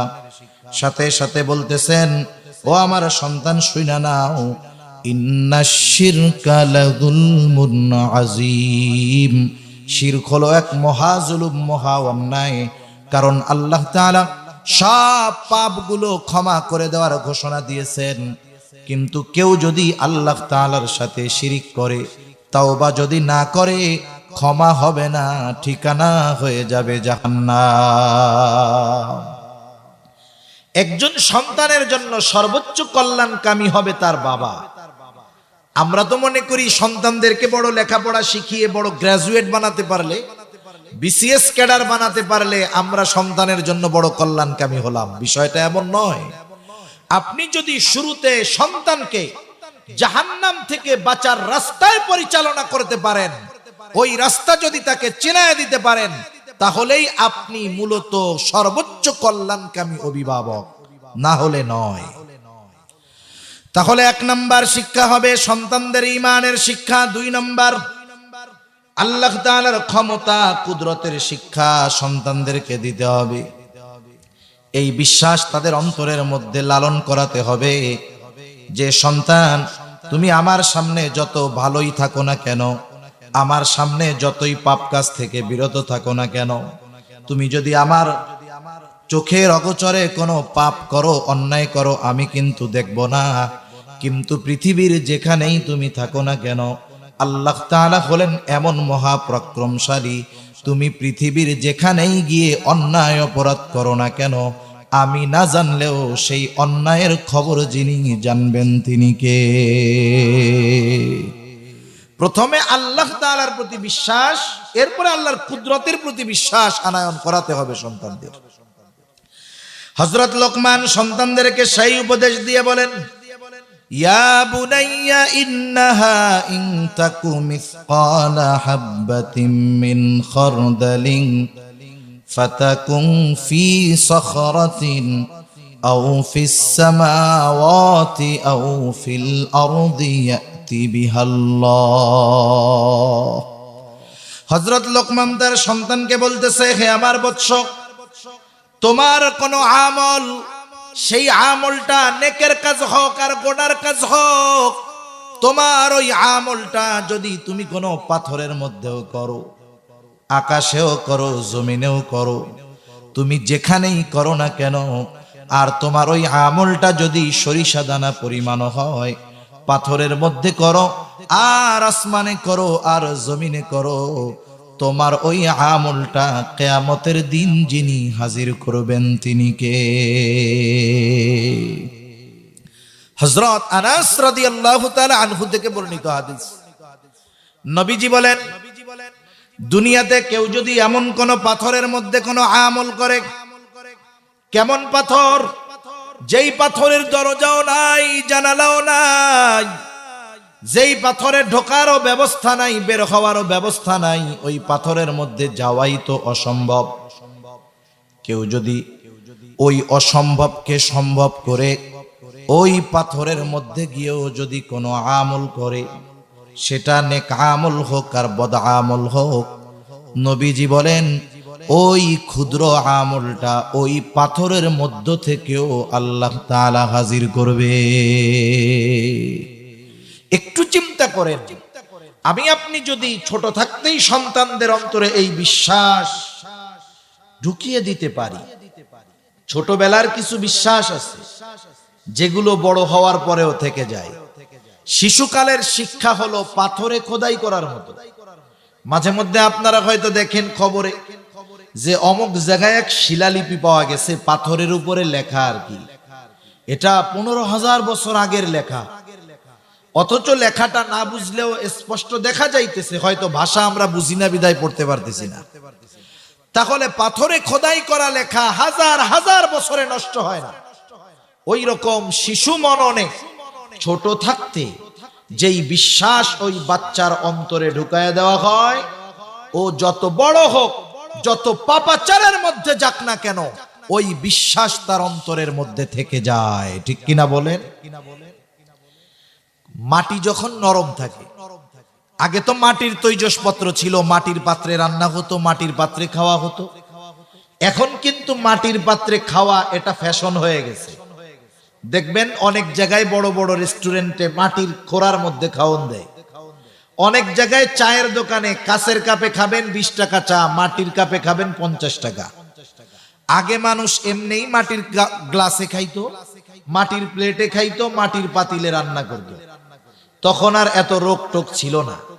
তা যাই হোক, ওই মাটি যখন কাদা থাকে, নরম থাকে, এই মাটির পাতিল টাতিল যারা বানায়, আপনাদের এলাকায় কি বলে?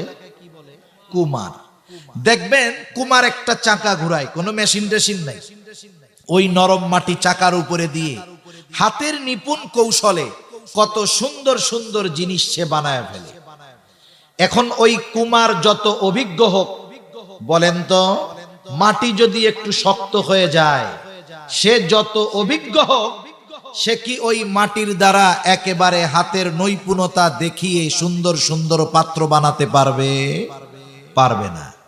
আপনি যত ভালো শিক্ষিত অভিজ্ঞ অভিভাবক হন না কেন, আপনি যদি সন্তান ছোট থাকা অবস্থায় দিন না শেখান, আপনি যাই হন না কেন, আল্লাহর ওলি হন না কেন, ওই সন্তান যখন বড় হয়ে অন্য পথের পথিক হবে, আপনি আপনার জ্ঞান দিয়ে, ক্ষমতা দিয়ে ওই পথ থেকে ফিরিয়ে আনা আপনার জন্য সহজ হবে না। এজন্যই বাচ্চাগুলো কাদামাটির মতো, কাদামাটির মতো। এখন যদি ওদের অন্তরে আল্লাহর প্রতি এই দৃঢ় বিশ্বাস ঢুকিয়ে দেওয়া যায়, তাহলে ও যেখানেই যাক এই বিশ্বাস তার অন্তরে থাকবে। যেমন ভাবে পাথরের উপরের লেখা হাজার বছর পরেও নষ্ট হয় না। আরবিতে একটা প্রবাদ আছে, কুল্লু শাইইন ইয়ারজিউ ইলা আসলিহি, প্রত্যেকটা জিনিস তার মূলের দিকে ফিরে আসে। এই বিশ্বাস হৃদয়ে লালনকারী সন্তান বড় হওয়ার পরেও, আল্লাহ না করুক, যদি কখনো পথভ্রষ্ট হয়েও যায়, একটা সময় এই শিক্ষা তাকে আবার তার যথাযথ স্থানে ইমানের উপরে ফিরিয়ে আনবে ইনশাআল্লাহ। তাহলে সন্তানদের এই শিক্ষা দেওয়া, তুমি যেই আমল করো না কেন, যেখানে করো না কেন, আমি যদিও তোমার ওই কর্মের ব্যাপারে না জানি, কিন্তু জানেন কে? আরো জোরে বলেন না কে? সন্তানকে এই শিক্ষা আমাদের দিতে হবে। কেন? ইন্নাল্লাহা লাতীফুন খবীর, আল্লাহ তাআলা হলেন সূক্ষ্মদর্শী, শুধু তাই না, সব কিছুর খবর তিনি জানেন। তাহলে সন্তানকে চার শিক্ষার প্রথম শিক্ষা হলো ঈমানের শিক্ষা, দ্বিতীয় শিক্ষা হলো আল্লাহ তাআলার ক্ষমতা কুদরতের শিক্ষা। এইবার যখন ঈমান আর কুদরত, কোন মুফাসসির বলেন দুটোর দ্বারা উদ্দেশ্য হলো ঈমান আকীদা। এই ঈমান আকীদার শিক্ষা যখন ঠিক হয়ে যাবে, এইবার তাকে শিক্ষা দিতে হবে আমলের শিক্ষা। ঈমান আকীদা যখন ঠিক হয়ে যায়, তখন অনেক আমলের দরকার হয় না। এই জন্য নবীজিও বলেন, আখলিস দীনাকা ইয়াকফিকাল আমালুল কলিল।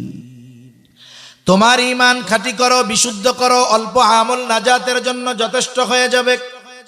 সন্তানের ঈমান আকীদার শিক্ষার পরে এবার তাকে শিক্ষা দিতে হবে আমলের শিক্ষা। ঈমানের পরে সবচাইতে গুরুত্বপূর্ণ যেই আমল, সেই আমলের নাম হলো সালাত, নামাজ। রাসূলুল্লাহ সাল্লাল্লাহু আলাইহি ওয়াসাল্লাম জানায় দেন, তোমরা তোমাদের সন্তানদের 7 বছর বয়স যখন হবে, নামাজের জন্য আদেশ দাও।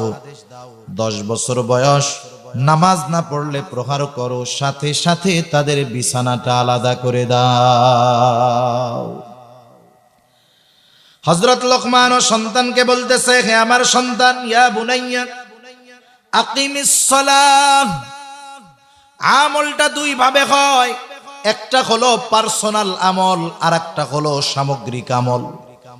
পার্সোনাল যত আমল আছে, ব্যক্তিগত যত ইবাদত আছে, এই ইবাদত গুলোর মধ্যে সবচাইতে বড় ইবাদত হলো নামাজ। আর সামগ্রিকভাবে কিছু আমল আছে, সেই আমলগুলোর মধ্যে সবচাইতে বড় আমল হলো ভালো কাজের আদেশ করা, অসৎ কাজের নিষেধ করা। তাহলে নামাজ এটা ঈমানের পরে সবচাইতে গুরুত্বপূর্ণ ইবাদত। নবীজিও বললেন, 7 বছর বয়সে সন্তানদের নামাজের আদেশ করো, 10 বছরে নামাজ না পড়লে প্রহার করো। বলেন তো, আপনি যদি আপনার অধীনস্থ কাউকে কোনো কাজের আদেশ করতে চান, বলেন তো আদেশ করার আগে ওই কাজটা তাদের শেখানোর দরকার আছে না নাই? আগে শেখাতে হবে, এরপরে আদেশ করতে হবে। তাহলে 7 বছরে যদি আদেশ করতে চান, এই নামাজ শেখাতে হবে আরো আগের থেকে। এজন্য আমাদের উচিত বিশেষ করে সুন্নাত নফল নামাজগুলো বাসায় পড়া। এতে কি হবে? আমাদের মা বোনেরা নামাজ পড়েন ঘরের অন্দরমহলে, ভেতরে। ছোট ছোট বাচ্চা যারা, ওরা ভেতরে পছন্দ করে না, ওরা বাইরে থাকতে পছন্দ করে বেশি। আর পুরুষ মানুষ নামাজ পড়বে ঘরের আধারে নয়, বারান্দায় পড়বে, খোলামেলা জায়গায় পড়বে। যখন ওই বাচ্চা দেখবে তার বাপ নামাজ পড়তেছে মাথায় টুপি দিয়া, ওর গায়ে পোশাক থাকুক আর না থাকুক, টুপি পাক আর না পাক, একটা টিফিন বাটি মাথায় দিয়া টুপি বানায় আব্বার সাথে সিজদা দেওয়া শুরু করবে। ঠিক কিনা বলেন? কারণ বাবা যেই কাজ করে, অভিভাবক যেই কাজ করে, ওই কাজটা যদি খারাপও হয়, ছোটরা ওটাকে ভালো মনে করে। আপনি নামাজ পড়বেন, আপনার সাথে সেও নামাজে দাঁড়ায় যাবে। আপনি সিজদায় গেলেন, হয়তো ঘাড়ের উপরে উঠা খেলা শুরু করবে। অনেক সময় বিরক্ত হয়ে সমস্যা আছে নাকি? আপনি সিজদাটাকে লম্বা বানায় দেন, কোনো অসুবিধা নাই। রাহমাতুল লিল আলামিন একদিন মসজিদে নববীর মধ্যে ইমামতি করতেছেন, নামাজের সিজদায় গেছেন। রাসূল আকরাম সাল্লাল্লাহু আলাইহি ওয়াসাল্লামের নাতি হুসাইন রাদিয়াল্লাহু তাআলা হুজুরের মেহরাবের সাথেই একেবারে বাসার দরজা। নাতি লাফ দিয়া নবীজির ঘাড়ের উপরে উঠা গেছে, কারণ হযরত হুসাইন রাদিয়াল্লাহু তাআলা আনহু নবীজির ঘাড়ে উঠতেন। নবীজি ঘোড়া সাজত, মনে করছে নানা মনে হয় ঘোড়া হইছে, এবার ঘাড়ের উপরে উঠা খেলা শুরু করছে। নবীজিও সিজদা লম্বা করতেছে, ওঠেন না। সাহাবা ইকরাম ভাবতেছে হয়তো কোনো ওহী নাজিল হয়, এই জন্য নবীজি মনে হয় সেজদা থেকে উঠেন না। নবীজি নামাজ শেষ করলেন, সাহাবাদের দিকে ঘুরে বসলেন। কোন ওহী যদি নাজিল হতো নবীজি সাথে সাথে শোনায়া দিতেন, কারণ নবীজি যখন কোন ওহী নাজিল হতো উপস্থিত সাহাবীদের সামনে তিলাওয়াত করতেন এবং কাতেবে ওহী তথা ওহী লেখার দায়িত্বে যারা থাকতো তাদেরকে বলে দিতেন এই অংশটা অমুক সূরার পরে লেখো, এই অংশটা ওই জায়গায় যুক্ত করো। কিন্তু নবী তো কিছু বলেন না। তাহলে সেজদা এত লম্বা করার কারণ কি? নবীজিকে একজন সাহাবী জিজ্ঞাসা করে, ইয়া রাসূলুল্লাহ, ওই সেজদাটা আপনি এত লম্বা করলেন কারণ কি? কোনো ওহী নাজিল হয়েছে নাকি? নবীজি তখন বললেন, না, ওহী নাজিল হয় নাই, বরং আমি যখন সেজদায় গিয়েছি হুসাইন আমার ঘাড়ের উপরে ওইটা খেলা শুরু করে দিয়েছে, আমি তার খেলা শেষ বাধা দেওয়া কি পছন্দ করলাম না, আমি তার খেলা শেষ হওয়া পর্যন্ত সেজদাকে লম্বা করলাম। সে যখন খেলা শেষ করে আমার ঘাড় থেকে নামলো তখন আমি সেজদা থেকে মাথা উঠাইলাম। একটু চিন্তা করেন, আমাদের কোন ইমাম সেজদায় গিয়া যদি 11 বারের জায়গায় 21 বার সুবহানা রাব্বিয়াল আলা পড়ে, পেছন থেকে মুসল্লি মনে করবে, হায় রে, ফেসবুকে দেখি শুনি কত লোক নামাজের সেজদায় পড়া সেজদা অবস্থায় মরে গেছে, তাহলে আমাদের ইমামও মনে হয় এই সৌভাগ্যবান লোক। এইবার এটা দেখার জন্য উইঠা যদি দেখে যে ইমাম সাহেবের ছেলে ওনার গাড়ির উপরে উঠা লাফাইতেছে আর হুজুর সেজদায় পড়ে রয়েছে, তখন কি বলবেন? বলবে, আপনারা বাকিরা ওঠেন ওঠেন, দেখেন দেখেন কি হয়েছে। হুজুরে বলবে, হুজুর বাকি নামাজ আমরা পড়া নিব না, আপনি গাঠি নিয়ে বাড়ি যান। এটাই তো হবে নাকি? এই হবে বাস্তব। কিন্তু দেখেন, রাহমাতুল লিল আলামিন, একটা বাচ্চা খেলাকে প্রাধান্য দিয়ে সেজদাকে তিনি লম্বা বানায় দিয়েছেন। এজন্য আমরাও যখন বাসায় নামাজ পড়বো, আমাদের সন্তানেরা, মুরব্বীদের নাতিপুতিরা ঘাড়ের উপরে উঠলে রাগ হওয়া যাবে না, সেজদা একটু লম্বা বানায় দিতে হবে। করা যাবে না ইনশাআল্লাহ?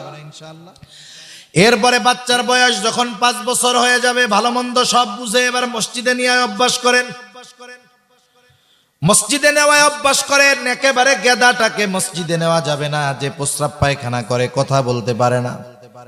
5 বছর 6 বছর মসজিদে নেওয়ায় অভ্যস্ত হন।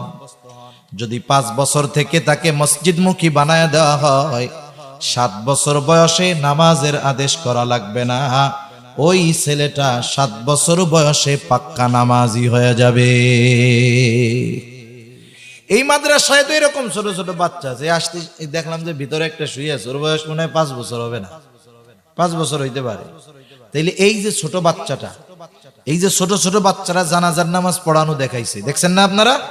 জানাজার নামাজ পড়ানো দেখাইছে।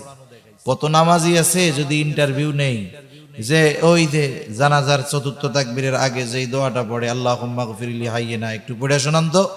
কত মুসল্লির মুতু ধরে বসবে, একেবারে দৌড় দিয়ে পালাবে, ডায়াবেটিক্সে চাপ দিবে। অথচ দেখেন ওই ছোট বাচ্চা জীবনের যা কিছু প্রয়োজন সবকিছু পারে। সেজন্য আমার ভাইয়েরা, আমাদের সন্তানদেরকে নামাজে অভ্যস্ত করতে হবে, সন্তানদেরকে নামাজের শিক্ষা দিতে হবে। কারণ আমি নামাজি, ঘরের মানুষ নামাজি, সবাই যদি নামাজি হয়ে যায়, আখিরাতে জান্নাত পাওয়া যাবে, জাহান্নাম থেকে বাঁচা যাবে। ঘরের সব মানুষ মুসল্লি হয়ে যাওয়ার কারণে আসমানওয়ালা রিজিকের মালিক বরকতময় রিজিকও দান করবে। তাহলে হযরত লোকমান সন্তানকে ইবাদতের শিক্ষা দিচ্ছেন। প্রথমে ইবাদত, সন্তান নামাজ কায়েম করো। 2 নাম্বার, আমুরু বিল মা'রুফ ওয়ানহা আনিল মুনকার। ও আমার সন্তান, ভালো কাজের আদেশ করো, অসৎ কাজের নিষেধ করো। আমরা হলাম শ্রেষ্ঠ উম্মত, শ্রেষ্ঠ নবীর শ্রেষ্ঠ উম্মত। এটা মৌখিক দাবির বিষয় নয়। শ্রেষ্ঠ উম্মত হিসাবে অভিহিত হব তখন কখন? আল্লাহ তাআলা বলেন, কুনতুম খায়রা উম্মাতিন উখরিজাত লিন-নাস তা'মুরুনা বিল মা'রুফি ওয়া তানহাউনা আনিল মুনকার। আল্লাহ তাআলা বলেন, কুনতুম খায়রা উম্মাতিন উখরিজাত লিন-নাস, তোমরা হলে সর্বোত্তম উম্মত, তোমাদেরকে মানুষের কল্যাণের জন্য বাহির করা হয়েছে। আমরা যদি জিজ্ঞাসা করি আল্লাহ কিসের মধ্যে মানুষের কল্যাণ, আল্লাহ তাআলা বলেন তা'মুরুনা বিল মা'রুফ ওয়া তানহাউনা আনিল মুনকার, তোমরা ভালো কাজের আদেশ করো, অসৎ কাজের নিষেধ করো, এর মধ্যেই হলো সবচাইতে বড় কল্যাণ। আর এই কাজ যারা যথাযথভাবে করবে এরাই হবে শ্রেষ্ঠ মানুষ, শ্রেষ্ঠ উম্মত। তাহলে এই কাজের দ্বারা শ্রেষ্ঠ উম্মত হওয়া যায়। এখন এই কাজ করতে গেলে বাধা, জেল, জুলুম, নির্যাতন আছে না নাই? আছে। যদি সব ভালো কথাগুলো আমরা বলি আমাকেও জেলে যাইতে হবে। সব খারাপ কাজ থেকে যদি নিষেধ করি আমাদের উপরে বিপদ আসবে। এজন্য হযরত লোকমান সন্তানকে এটাও জানায় দেয়, সন্তান ভালো কাজের আদেশ, অসৎ কাজের নিষেধ, এটা কিন্তু কঠিন এক ব্যাপার, বড় এক ব্যাপার। বিপদ আসতে পারে, যখন বিপদ চলে আসবে কি করবা? ওয়াসবির আলা মা আসাবাক, মুসিবত যখন আসবে সবর করবা। ইন্না যালিকা মিন আজমিল উমুর, কারণ এটা হলো এক বড় ব্যাপার, বিশাল বড় কারবারি। এই কাজ করতে গেলে পৃথিবীর শুরু থেকে নিয়ে যারাই করেছে কিয়ামত পর্যন্ত যারা করবে এদের উপরে মুসিবত আসবে, এটাই স্বাভাবিক। তাহলে সন্তানের তৃতীয় শিক্ষা হলো ইবাদত। 1 নাম্বার ঈমান, 2 নাম্বার আল্লাহর কুদরত, 3 নাম্বার ইবাদত, 4 নাম্বারের যেই শিক্ষা এটা হলো সামাজিকতার শিক্ষা, মানুষের সাথে আচার ব্যবহার কেমন হবে সেই শিক্ষা। হযরত লোকমান এবার সন্তানকে বলতেছে, সন্তান ওয়ালা তুসাইর খাদ্দাকা লিন-নাস ওয়ালা তামশি ফিল আরদি মারহা। অল্প সময়, আর বেশি সময় না। আমি চিন্তা করেছিলাম যে এই টাইমের মধ্যে শেষ করব, সেটা পার হয়ে গেছে। হযরত লোকমান সন্তানকে শিক্ষা দিচ্ছে মানুষের সাথে কেমন আচরণ করবা। হযরত লোকমান সন্তানকে বলতেছে মানুষের দিক থেকে মুখ ফিরায় কথা বলবা না। মুফাসসিরিনে কেরাম বলেন এর দ্বারা উদ্দেশ্য হলো মানুষের সাথে অহংকার নিয়ে কথা বলবা না। আজকে তাকায় দেখেন, একজন আরেকজনের সাথে কথা বলে, কোনো নমনীয়তা নাই, ভদ্রতা নাই। কিছু বছর আগেও ছোটরা বড়দের সাথে সম্মান শ্রদ্ধার সাথে কথা বলতো, কিন্তু আফসোস আজকে নাতির বয়সী ছেলেটা দাদার বয়সী, নানার বয়সী ওই রকম ব্যক্তির মাথায় লাঠি দিয়ে বাড়ি দিতেও দ্বিধাবোধ করে না। অসভ্যতা এমন পর্যায়ে চলে গেছে যে যত বড় ভার্সিটিতে পড়ে ও তত বড় বেয়াদব হয়। এটা সত্য না মিথ্যা কথা বলেন তো? সত্য কথা। যত বড় ভার্সিটি দেশের তত বড় বেয়াদব, অসভ্য আর বেহায়া তৈরির কারখানা ওইটা তত বড়। আমাদের দেশের শিক্ষা ব্যবস্থা তো শেষ। আদবের শিক্ষা নবীজি দিয়ে গেছেন। নবীজি বলেন মাল্লাম ইয়ারহাম সগীরানা ওয়া লাম ইউক্কির কাবীরানা ফালাইসা মিন্না। নবীজি বলেন যে ছোটকে স্নেহ করে না, বড়কে সম্মান করে না, সে আমার উম্মত নয়। অবস্থাটা কি দেখেন, একজন মানুষ যদি সম্পদওয়ালা হয়ে যায় গরিব মানুষগুলারে গুনায় ধরে না, 4 চাকার গাড়িওয়ালা রিকশাওয়ালারে গুনায় ধরে না। মাঝে মধ্যে আমরা এমন দৃশ্য দেখি, হৃদয় বিদারক দৃশ্য। হায়রে রিকশাওয়ালা গরিব মানুষ, দুর্বল মানুষ, ওই টাকাওয়ালা তার সাথে খারাপ আচরণ করতেছি। তার ছেলের বয়সী লোকটা ওই বাবার বয়সী লোকের গায়ে নির্দ্বিধায় হাত তুলতেছে। এই ধরনের দৃশ্য সমাজে আছে। আরেকজন ক্ষমতাওয়ালা হয়ে গেছে, অসহায় দরিদ্র মাজলুম মানুষগুলোর উপরে চেপে বসছে।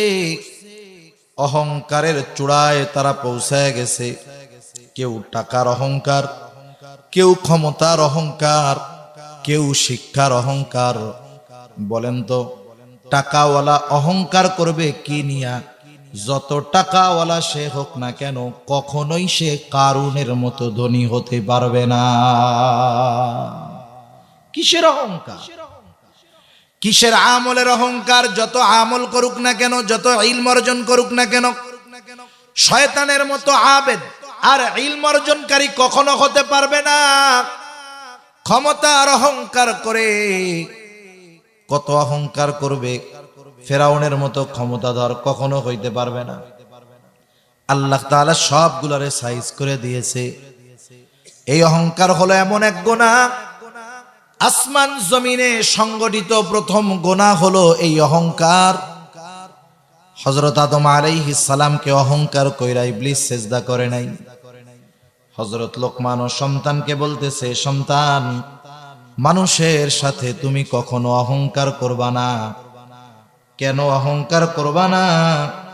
শুইনা নাও, নবীজিও বলেন, লা ইয়াদখুলুল জান্নাতা মান কানা ফি কলবিহি মিসকালা হাববাতিন মিন কিবর। যার অন্তরের মধ্যে যাররা পরিমাণ অহংকার আছে, নবীজি বলেন ওই লোকটা জান্নাতে প্রবেশ করতে পারবে না। এজন্য ধনী তার সন্তানকে শিক্ষা দিবে যে গরিবের সাথে ভালো মতো কথা বলবা। আজকে যদি এই শিক্ষা থাকতো, সমাজের ব্যালেন্স ঠিক থাকতো, বেয়াদব সমাজে বাড়তো না।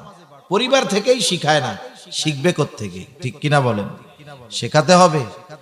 বাবারে যেমন আচরণ করতে দেখে ও তো সেরকমই করবে, বরং তার দ্বিগুণ খারাপ করবে।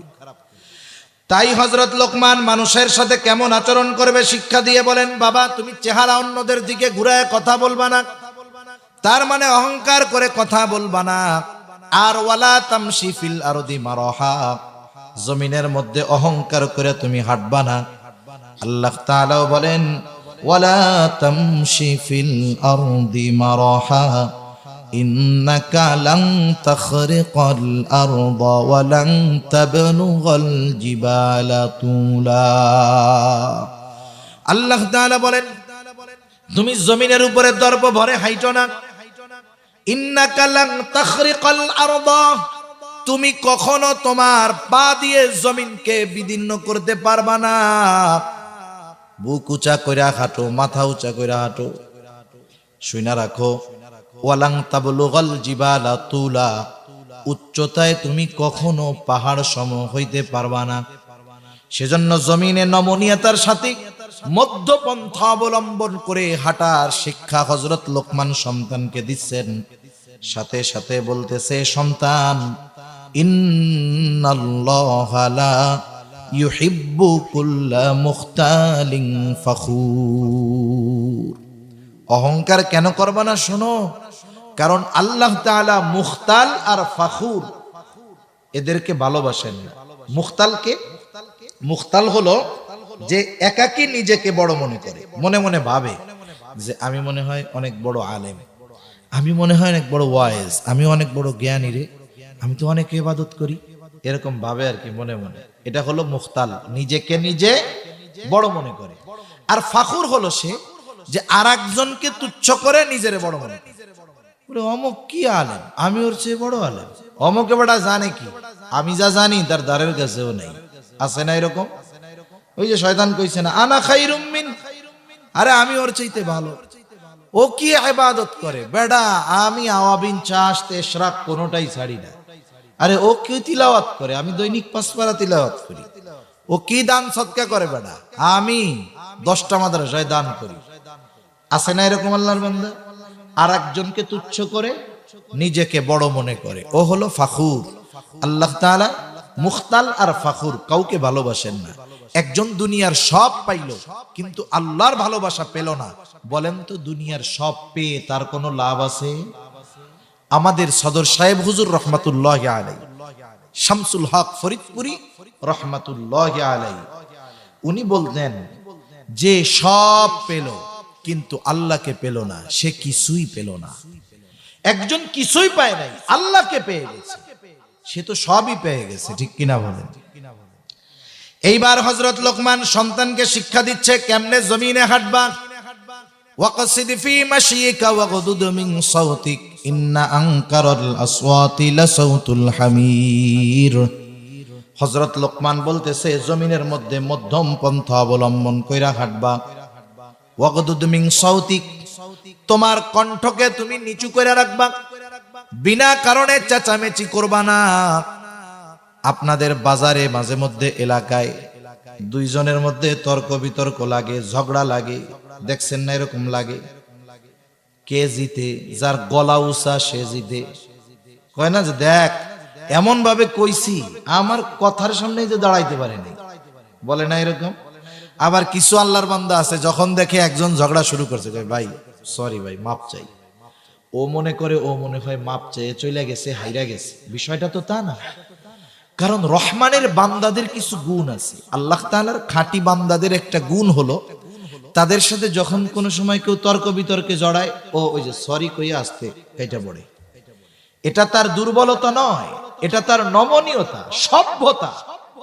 এই কারণে তাকে দুর্বল ভাবার কোনো সুযোগ নেই।